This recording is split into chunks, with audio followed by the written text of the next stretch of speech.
Le principe de la préparation, avant toute chose, c'est de réussir à dégager un spécimen fossile qui a été ramené directement du terrain pour que les chercheurs par la suite puissent étudier ou pour qu'on puisse par la suite le mouler, en faire des copies s'il y a nécessité, mais surtout pour que ça puisse être exposé ou étudié pour la suite de la recherche. La première chose que l'on doit faire en fait, c'est que donc ici on a typiquement un bloc qui a été ramené du terrain tel quel, il a été protégé par du plâtre sur le terrain et on a ramené donc le fossile avec encore toute sa gangue de sédiments. On voit vaguement qu'il y a quelque chose, il y a clairement de l'os qui est à l'intérieur et le principe va être de dégager au mieux le spécimen sans l'endommager et en essayant d'enlever le maximum de matière, de sédiments autour du spécimen pour laisser absolument tout à la vue. Donc la première phase va être d'abord d'enlever toute la poussière, tous les résidus de sédiments, de papier et même le plâtre qui est autour pour essayer de faciliter l'approche avec différents types d'outils plus ou moins adaptés pour pouvoir mieux travailler sur ce qui restera du bloc. Dès qu'on a réussi à sortir le spécimen un petit peu du bloc dans lequel il était, qu'on a essayé d'enlever un maximum de sédiments, on se retrouve avec un gros bloc de sédiments dans lequel il y a des os qui sont beaucoup plus apparents. Donc là typiquement on voit un début de colonne vertébrale et on voit qu'il y a encore pas mal de sédiments qui est logé autour ou au-dessus de l'os, qui peut potentiellement cacher des informations scientifiques importantes pour le chercheur ou pour l'exposition et qui du coup vont peut-être même biaiser si jamais on décide de faire un moulage. Donc l'idée ça va être maintenant de travailler beaucoup plus précisément avec des outils bien plus adaptés, beaucoup plus précis pour pouvoir essayer de vraiment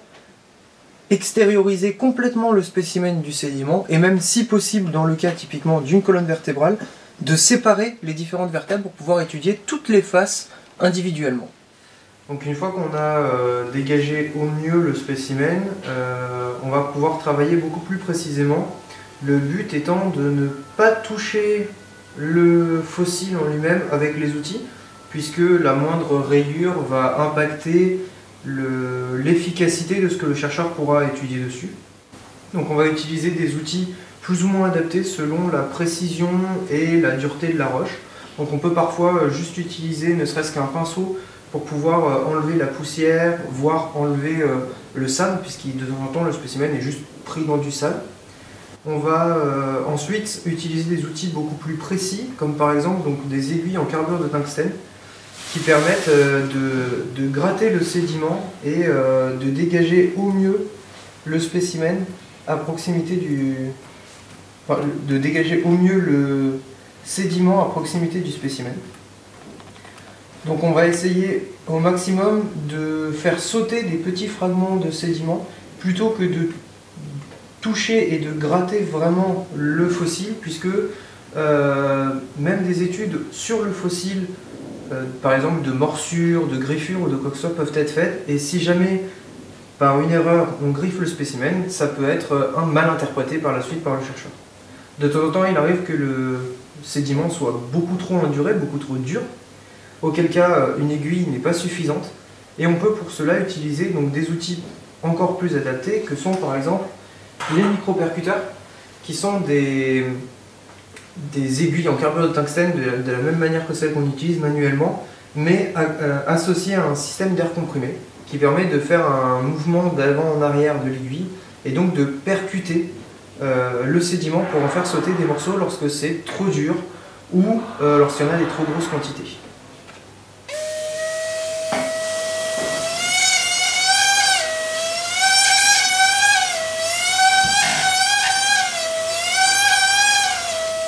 Donc c'est un travail de longue haleine qui demande beaucoup de patience, pas mal de précision et surtout énormément de concentration, puisque ces spécimens sont uniques. Même lorsqu'on a trouvé plusieurs fois des spécimens qui ressemblent à celui-ci, il n'est jamais totalement identique. Donc chaque fossile est unique, est une pièce unique, protégée depuis très longtemps par le sédiment qui l'enrobe, Et donc notre travail à nous, c'est de le dégager au mieux sans l'endommager afin qu'il puisse être étudié convenablement. Une fois qu'on a fini de dégager l'ensemble du spécimen autant que faire se peut, on a la possibilité de peaufiner le résultat final.